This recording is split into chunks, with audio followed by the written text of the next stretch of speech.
patients en cancérologie aux Hospices civils de Lyon sont traités sur des plateformes de cancérologie, ils ont autour d'eux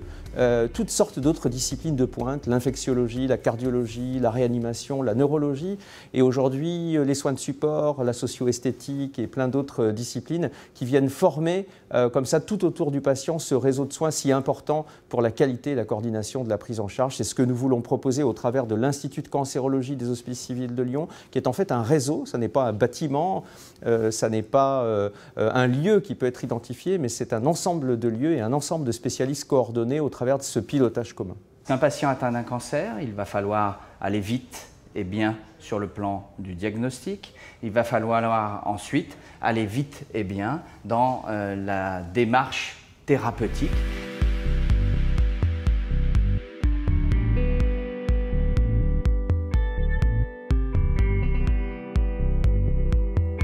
Nous avons voulu, au sein des Hospices civils de Lyon, afficher un peu plus cette collaboration nécessaire entre les différentes spécialités. Et nous avons créé l'Institut de cancérologie des Hospices civils de Lyon afin de formaliser un peu plus cette coopération et cette coordination entre les différents acteurs impliqués en cancérologie. En cancérologie aujourd'hui, il y a un double mouvement, c'est-à-dire il y a un mouvement vers l'hyperspécialisation. C'est vrai que les connaissances explosent et donc il est difficile d'être parfaitement au courant de tout si vous n'êtes pas quand même spécialisé dans tel ou tel domaine. Donc ça, c'est le mouvement vers la spécialisation de tel ou tel type de maladie cancéreuse et nous avons ces spécialistes-là dans l'Institut de cancérologie. Mais en même temps, il y a un mouvement qu'on appelle transversal, c'est-à-dire qu'il y a des données qui sont valables pour des patients qui ont des cancers du poumon aussi bien que des cancers du pancréas. Et c'est cette évolution vers la biologie moléculaire et vers l'identification des gènes du cancer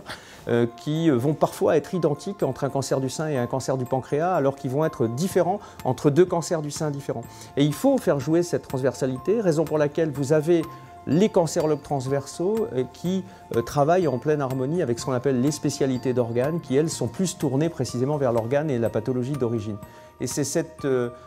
dualité qu'il faut faire travailler au quotidien et qu'il faut faire entrer en synergie au quotidien. Et c'est vraiment ça le défi de la cancérologie moderne. Et je dirais qu'un CHU est particulièrement armé pour ça, mais à condition qu'il puisse coordonner sa cancérologie, c'est-à-dire véritablement faire travailler les acteurs ensemble et non de manière séparée ou divisée sur les différents sites.